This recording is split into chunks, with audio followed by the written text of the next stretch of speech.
Hi hello welcome to Arjun media. నేను మీ పవన్. మన ముందు ఉన్నారు రాజకీయవేత్త అంకమ్మరావు గారు. నమస్కారం సార్. సార్, మొన్న పోసాని కృష్ణమురళి గారు తీవ్ర వ్యాఖ్యలు చేశారు.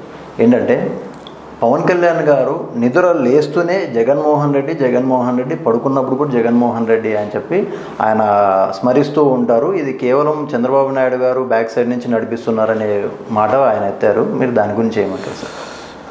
పోసాని కృష్ణమురళి అనే వ్యక్తి అసలు ఒక ఉన్నాడా? అతని గురించి మనం మాట్లాడుకోవాలా ఫస్ట్? సరే, అది తీసి పక్కన పడేద్దాం. పోసాని కృష్ణమురళి గారి గురించి ఒక 2 విషయాలు చెప్తాను నేను. ఇదే పోసాని కృష్ణమురళి ఈరోజు తెలుగుదేశం పార్టీని, చంద్రబాబు నాయుడిని, ముఖ్యంగా చంద్రబాబు నాయుడు గారిని, పవన్ కళ్యాణ్ గారిని దృష్టిలో పెట్టుకొని ఆయన మాట్లాడుతూ ఉన్నాడు.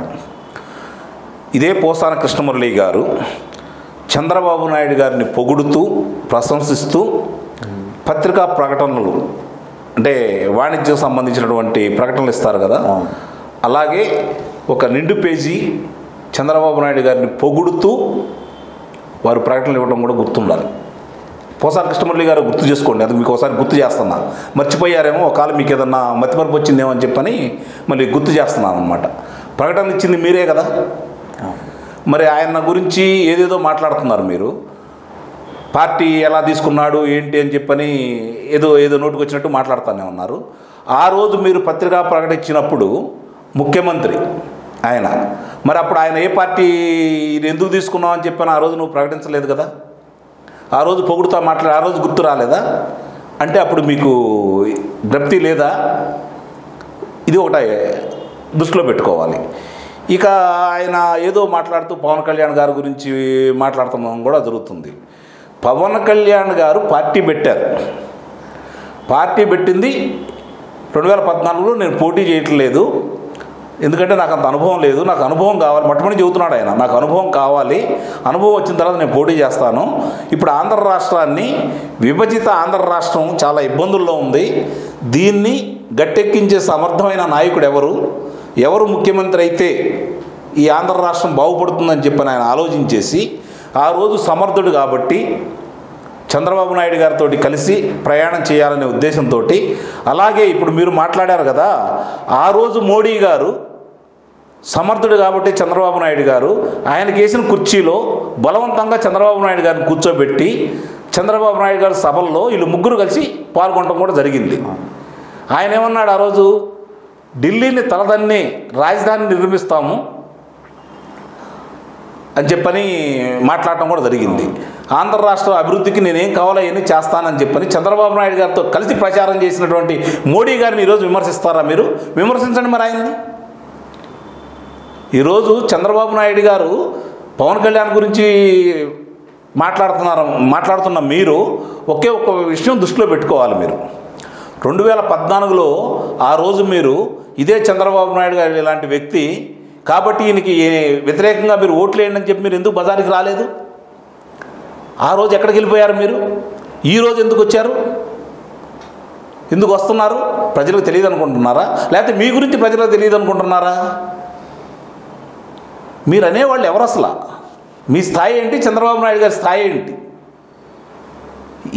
ఏం దృష్టిలో పెట్టుకొని మీరు మాట్లాడుతున్నారు? మీరు మాట్లాడిన దానివల్ల ప్రజలకు ఏమన్నా ఉపయోగమా? వైఎస్ఆర్సీపీ పార్టీకి, జగన్మోహన్ రెడ్డి గారికి తప్ప ప్రజలకు ఏదన్నా మేలు చేసే ఆలోచన మీరు చేస్తున్నారా? ప్రజల సమస్యల గురించి ఏమన్నా మాట్లాడుతున్నారా? ఆ సమస్యలు మీకు కనపడటం లేదా? బాబాయ్ గారు రాజశేఖర రెడ్డి గారి తమ్ముడు, మాజీ ఎంపీ, అలాగే ఎమ్మెల్సీ, మాజీ మంత్రి ఆంధ్ర రాష్ట్రానికి, ఆయన చనిపోతే దాని గురించి మీరు ఎందుకు మాట్లాడరు? 4 సంవత్సరాలు మీ నాయకుడికి ఎందుకు పట్టిందని చెప్పి మీ నాయకుడు ఎందుకు అడగట్లేదు? ఆ సమస్యలు ఏమైనాయి అని చెప్పి మీరు ఎందుకు మాట్లాడట్లేదు? ఏమయ్యా, ఆ రోజు నీకు ఎయిర్పోర్ట్లో కోడి కత్తి తీసుకొచ్చి నేను చంపయ్యారు కదా, దాని గురించి మీరు కోర్టుకి వెళ్ళి ఎందుకు చెప్పట్లేదు అని చెప్పని మీరు ఎందుకు అడగరు? ఇవన్నీ మీకు కనపట్లా, మీకు కనపడవు. ఎందుకంటే కళ్ళుండి కబోదులు కాబట్టి. మీరు చంద్రబాబు నాయుడు ఇప్పుడు పద్దాకులు జగన్మోహన్ రెడ్డి గారు కళ్ళలోకి వస్తున్నారు, ఇదని మాట్లాడుతున్నారు కదా మీరు. మీకు స్పష్టంగా రోజు నిద్రపోయేటప్పుడు, నిద్రపోయిన తర్వాత, నిద్ర లేచిన తర్వాత ఒక్కళ్ళే కనపడుతున్నారు. వాళ్లే నారా చంద్రబాబు నాయుడు గారు. ఆ భయం కొద్దీ మీరు చేసే అక్రమాలు, మీ పార్టీ చేసే అన్యాయాలు ప్రజలకు అందరికీ తెలుసు కాబట్టే దారి మళ్లించడం కోసం మీలాంటి కొంతమంది మేధావులు అనుకునే వాళ్ళని, లేదంటే ఏదో మాట్లాడి ఎదుటాలను బుర్ర జల్లే వాళ్ళని తీసుకొచ్చి ఈరోజు ఇక్కడ ఇలా చేపిస్తూ ఉన్నారు. ముందు నువ్వు గుర్తుపెట్టుకో, నీ ప్రస్థానం ఏంటి, ఎన్ని పార్టీలకు నువ్వు సపోర్ట్ చేసావు, ఎన్ని పార్టీలు మారావు, ఇప్పుడు ఏ పార్టీలో ఉన్నావు. ముందు నీ విషయాలన్నీ ప్రజలకు తీసుకొచ్చిరా. నువ్వేం చేసావో ప్రజలందరికీ తెలుసు, మాకు తెలుసు. నువ్వు ఏ విధంగా మాట్లాడుతున్నావో కూడా మాకు తెలుసు. నీ గురించి పద్దాకులు ఎందుకు మాట్లాడట్లేదు అంటే, నిన్ను పెద్దాన్ని చేయడం మాకు ఇష్టం లేక, నిన్నేదో టార్గెట్ చేసి నిన్ను పెద్దాన్ని చేయడం మాకు ఇష్టం లేకే నువ్వు ఎన్ని ప్రేలాపనలు వెళ్ళినా చూస్తా కూర్చున్నావు. ఇప్పుడు ఎన్నికల సమయం. నీలాంటి కొంతమంది మాట్లాడే అబద్ధాలని, ఇది అబద్ధాలు, వీళ్ళు మాట్లాడేవి తప్పు అని చెప్పి మేము చెప్పకపోతే అది మేము చేసినట్టు అవుతుందని చెప్పి ఈరోజు మాట్లాడాల్సి వస్తుంది. అంటే ఇప్పుడు మాట్లాడితే నీ స్థాయి పెంచిందని కాదు, పోనీ మేము నీ స్థాయికి దిగజారి కాదు. కానీ గుర్తుపెట్టుకో, నువ్వు మాట్లాడే ప్రతి మాట ఈరోజు రేపొద్దున ఏం జరిగిద్దో దానికి నువ్వు మాట్లాడేవన్నీ సాక్ష్యాధారాలతో సహా నువ్వు మాట్లాడాలని అన్నీ నిజమా అబద్ధమా అని చెప్పి మేము నిరూపించబోతున్నాం.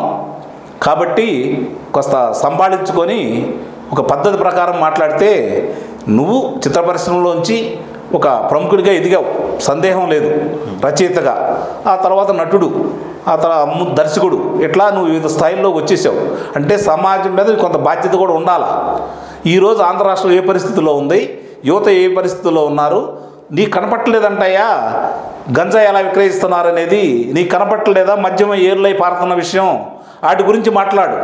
యువత ఎంత అన్యాయం అయిపోతుంది, దానికి బానిసై ఈరోజు ఎన్ని అకృత్యాలు జరుగుతున్నాయి, దాని గురించి మాట్లాడు. నువ్వు సమాజం గురించి బాధ్యత ఉన్న వ్యక్తి అయితే నీకు ఈరోజు పవన్ కళ్యాణ్ గారి గురించి మాట్లాడుతున్నారు. వాస్తవంగా ప్రభుత్వాన్ని, ప్రజల సొమ్మును తీసుకొని నువ్వు వాళ్ళ దగ్గర మేము కట్టే పన్నుల ద్వారా వచ్చే డబ్బులతోటి ఈరోజు నీకు ఆ పదవి వచ్చింది. ఆ పదవి వచ్చింది కాబట్టి ఆ విశ్వాసం కొద్దీ మాట్లాడుతున్నావు. నువ్వు విశ్వాసం ఉన్న వ్యక్తి అని చెప్పి నమ్ముతున్నాను నేను కూడా. ఎందుకంటే నీ పదవి ఇచ్చిన ఆయనకి పొగడాలి కాబట్టి, ఎదుటాలు తిట్టాలి కాబట్టి నువ్వు మాట్లాడుతున్నావు. అది నీ స్థాయి. నీకు సమాజం మీద ఆ రోజు సినిమాల్లో చాలా బాధపడిపోతూ సమాజంలో జరిగే అన్యాయాల గురించి, అక్రమాల గురించి చాలా చక్కగా నువ్వు మాటలు రాసావు. ఏమైపోయినాయి నీకు అయ్యి? అదేవిధంగా నువ్వు మాట్లాడితే నిజంగా హెడ్స్ ఆఫ్ నీకు చెప్పేవాళ్ళం. కానీ నువ్వు అలా మాట్లాడట్లా. ఒక కుహనా మేధావిలా మాట్లాడుతున్నావు, కళ్ళుండి కబోదిలా ప్రవర్తిస్తున్నావు, చెవులుండి చెవిటాళ్ళలాగా ప్రవర్తిస్తున్నావు నువ్వు. కాబట్టి ముందు అవన్నీ సరి చేసుకోను. చాలు, ఇప్పటి వరకు నువ్వు మాట్లాడింది చాలు. ఒళ్ళు దగ్గర పెట్టుకొని కొంచెం సంపాదించుకొని మాట్లాడితే మంచిదని చెప్పి నేను భావిస్తానే ఉన్నాను. Thank you sir, thank you so much.